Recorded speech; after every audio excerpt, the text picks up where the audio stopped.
Mais- Bonjour à tous! Eh bien, on se retrouve aujourd'hui avec un nouveau petit tuto sur Illustrator. Le but du jour, ça va être de découvrir ensemble les effets particuliers d'Illustrator, en l'occurrence les effets qu'on va retrouver dans Distorsion et Transformation, ce qu'on retrouve ici. Voilà, il y a toute une panoplie d'effets qu'on verra, donc que ce soit les contractions, que ce soit les distorsions, les esquisses, peaufinage, etc. Transformation, on l'a déjà vu, donc on va voir ça au fur et à mesure. Il n'y a rien de très très complexe en soi, mais ça permet de voir aussi ce que ça va pouvoir générer. Donc il y aura un second tuto par la suite avec la partie applicative plutôt de l'ensemble de ces effets-là. Et on va voir du coup le début dès maintenant. Donc on va faire un petit rectangle, hein, rien de très complexe pour l'instant. On crée un rectangle, je vais pas mettre de contour. Vous allez juste voir ce que ça donne de ce fait. Donc pour le moment j'ai juste un rectangle et on va aller dans effet, distorsion et là on va aller dans contraction. Distorsion, transformation et là on fait contraction, dilatation. Contraction, dilatation c'est un petit outil en fait qui va nous permettre du coup de pouvoir onduler on va dire notre forme. Donc je vais cocher l'aperçu pour que vous voyez bien. Alors là on est à 0%, on va pouvoir du coup varier par exemple. Et on voit que là par exemple j'ai mis une dilatation. En fait on va bomber grosso modo les angles, enfin en tout cas les parois à droite. Et donc plus on va augmenter ça, plus il va y avoir du coup cet effet de bombage qui va créer, ça va nous permettre de faire un trèfle par exemple. Et dès qu'on va dépasser les 100%, donc si je mets en dessous de 100, il n'y aura pas de problème, voilà, on a 99, une sorte de trèfle parfait. Donc si j'avais fait un carré, ça aurait fait un trèfle parfait. Et dès qu'on dépasse les 100%, en fait, ça va rebomber, donc ça va du coup recréer une forme supplémentaire. Donc, vous voyez, ça va me permettre d'avoir des éléments de ce genre-là. Et vous voyez, on voit que ça se combine en fait, tout simplement. Et dans la contraction, ce sera exactement l'inverse. En l'occurrence, on va bien étirer les coins, puisque en fait, ici, la partie supérieure, par exemple, de mon rectangle, au lieu de se bomber, elle va se creuser, tout simplement. Ça va faire une contraction. Et donc, on va pouvoir faire ça jusque les 100%, comme d'habitude.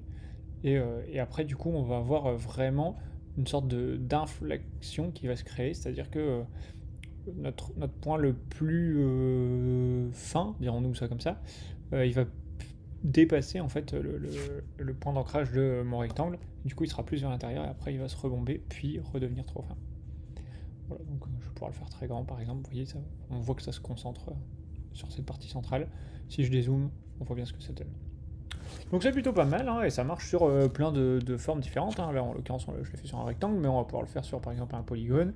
Hop, je crée mon polygone, je vais faire effet, donc exactement pareil, contraction, faire aperçu. Donc, si je donne des contractions, ça va me donner un truc de ce genre-là, une sorte d'étoile, mais vraiment fort éclaté, dirons-nous. Bon, on va essayer de ne pas dépasser les 100% pour pas avoir ce problème de double épaisseur. Et pareil pour la dilatation, en l'occurrence, ce sera beaucoup plus une fleur. On utilisera par exemple la fois prochaine, mais si on veut réaliser une petite fleur en vitesse, soit on a l'outil classique avec la révolution, avec ce point central, soit en l'occurrence on va faire ça. Et selon le nombre de côtés de mon polygone, nécessairement je vais avoir un truc comme ça. Forcément, si par exemple j'arrondis mon polygone, là ça va donner quelque chose de totalement différent, puisque on va avoir cet angle là, et donc ça va me donner bien cette ligne qui va apparaître à cause de mon angle qu'on n'aurait pas si il y a un seul point d'ancrage. Donc à prendre en compte, plus cet angle sera important et plus ce sera cette épaisseur là qui va être importante, forcément. Voilà.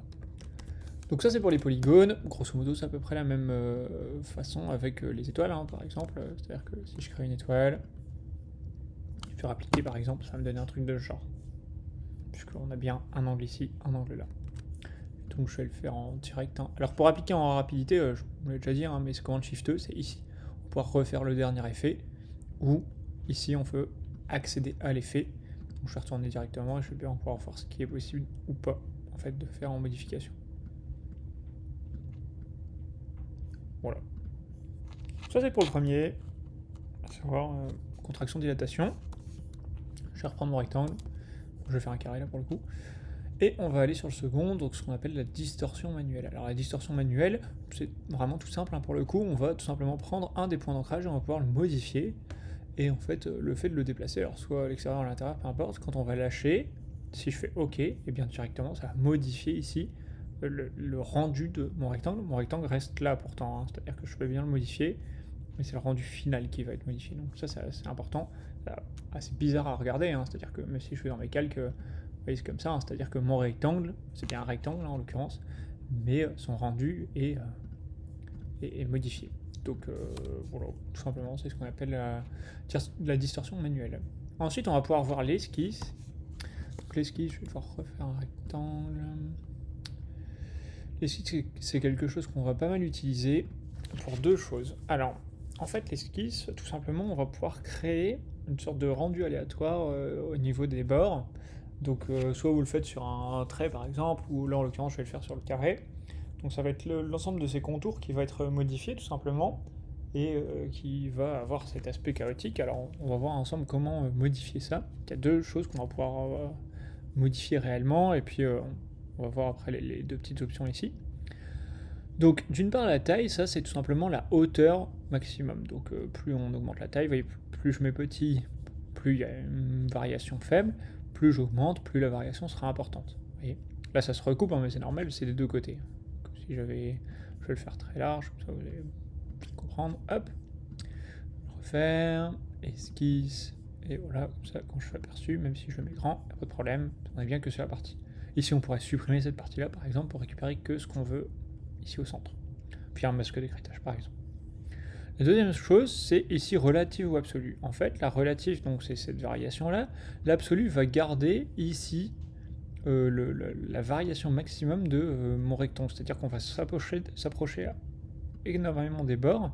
Donc même si je fais une grosse variation, vous voyez, on va rester plus ou moins aux abords de mon contour. Il ne va pas avoir de grosses modifications. Donc voilà, c'est à savoir, hein, il y a vraiment une belle variation entre la relative et l'absolue, tout simplement parce que l'absolue, elle reste au maximum à ses abords. Et ensuite le détail, alors le détail, je vais vous montrer, hein, soit ici, on est sur des détails très très faibles, hein, donc ça va de 0 à 100, pardon. Soit on est à 0, bon bah là il y a très peu de détails, on voit que mon rectangle est juste un petit peu décalé, soit plus on augmente, plus ça va incrémenter des détails, donc c'est-à-dire des lignes différentes, comme s'il y avait plein de points d'ancrage. Et donc, vous allez voir qu'il y a certaines fois où on va avoir besoin en fait d'énormément de détails pour avoir justement l'ensemble de ces lignes plutôt que le créer à la main en fait. Hein, c'est ça qui va nous être pratique. Et par exemple, voyez, si je augmente, on va vraiment avoir cet aspect fil, hein, dirons-nous, qu'on va pouvoir récupérer pour certaines créations. Et le dernier truc, c'est ici, là, arrondi ou crénelé. En fait, l'arrondi, c'est ce qui permettra, par exemple, vous voyez ici, là, il y a une sorte de cassure, parce qu'il n'aime pas les angles droits. Et bien en fait, donc là, on voit pas énormément, on voit pas énormément les modifications. En fait, l'arrondi va tout simplement arrondir l'ensemble des points d'ancrage, c'est-à-dire que ce sera pas des points de haut en bas directement, hein, on va avoir vraiment cette courbure qu'on retrouvera pas en crénelé. En crénelé, ce sera direct. Et donc, pour ici, exactement le même principe, hein, c'est-à-dire que pour ici, les points d'ancrage avec le 90 degrés, et bien tout simplement, on va avoir une dernière courbe qui sera arrondie. Donc on fait OK, et ça c'est pareil, hein, ça marche, là je l'ai fait pour un rectangle, mais ça marche pour n'importe quelle forme, hein, c'est-à-dire que là si je prends, vous voyez là je fais en triangle, ce sera parfait. On voit hein, ici les modifications au niveau des angles, hein. Et l'idée, c'est quelque chose qui sera bien plus efficace sur un arrondi par exemple. Alors, donc c'est pas mal, on va continuer. Hop. Avec le prochain effet, c'est tout simplement ce qu'on appelle le peaufinage. Alors le peaufinage, je vais vous faire aperçu. Vous voyez en fait on va tout simplement pouvoir, alors c'est quelque chose qu'on combine en général avec un autre, on va pouvoir modifier horizontalement ou verticalement bien, notre forme. Par exemple, vous voyez en fait on va pouvoir, là je le fais en version horizontale, on va pouvoir vraiment faire une sorte de décalage de notre forme et lui rajouter un angle particulier qu'on pourra faire exactement de la même façon en vertical, avec toujours la même chose, c'est-à-dire relative ou absolue. Absolue, ce sera aux abords de mes contours. Relative, non, pas du tout. Donc voilà, c'est pratique pour avoir des formes plus ou moins aléatoires, on dira ça comme ça, assez facilement, en partant d'une forme classique. Donc plus on le refait, plus on aura un élément différent. Quand même assez pratique, effectivement, le peaufinage, mais comme je vous dis, c'est quelque chose qu'on va combiner avec une autre. Ensuite, on va avoir la torsion. Alors la torsion, il n'y a rien de très complexe, hein. Vous imaginez bien ce que c'est. Voyez, grosso modo, on va juste réaliser une torsion qui peut monter à plusieurs. Donc je vais mettre à 360, vous allez voir, ça fait un tour, hein, grosso modo, donc ça va me donner un truc comme ça. Mais on va pouvoir en fait continuer, hein, on pourra aller à plus que 360 et faire 2 tours, 3 tours, etc. etc. Voilà. C'est juste la torsion, il n'y a rien de compliqué.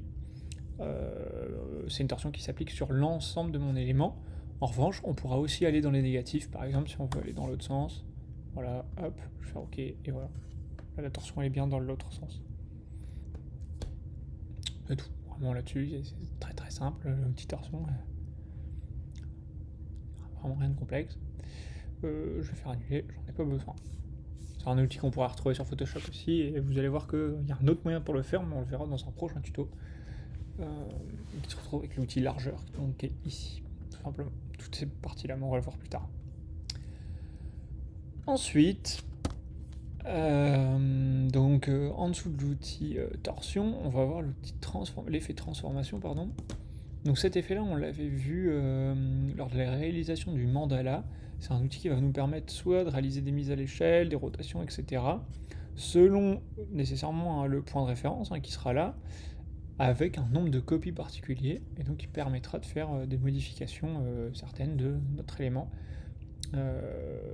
Donc bon voilà, rien de compliqué. Si jamais cet outil-là vous parle pas, vous pouvez regarder le tuto sur le mandala. Il est expliqué dedans, troisième partie, tout simplement, partie 3 sur le mandala. C'est la partie la plus complexe, mais puisqu'elle utilise l'outil transformation, en tout cas l'effet transformation, mais qui est le plus rapide nécessairement pour en créer.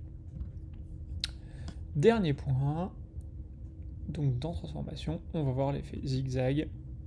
C'est franchement rien de très complexe, mais exactement sur le même principe. On va pouvoir en fait créer des sortes de petites vagues, tout simplement. Donc toujours en relatif ou absolu.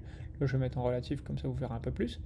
Ici, là, inflexion par segment, c'est le nombre de cassures qu'il va y avoir. C'est-à-dire que, par exemple, si je mets 0, c'est-à-dire qu'on cassera, enfin, en gros, il y aura une seule ligne.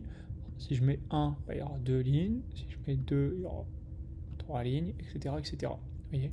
Pareil dans chacun des sens. Donc, bon, voilà. Toujours avec arrondi ou crénelé, comme on veut. Donc c'est-à-dire que là on voit bien maintenant l'arrondi par rapport à ce qu'il y avait tout à l'heure, mais nécessairement c'est un peu plus zoomé donc c'est plus simple. Crénelé en revanche ce sera bien 3. Et puis la taille, tout simplement, c'est la variation qui va pouvoir être mise en place.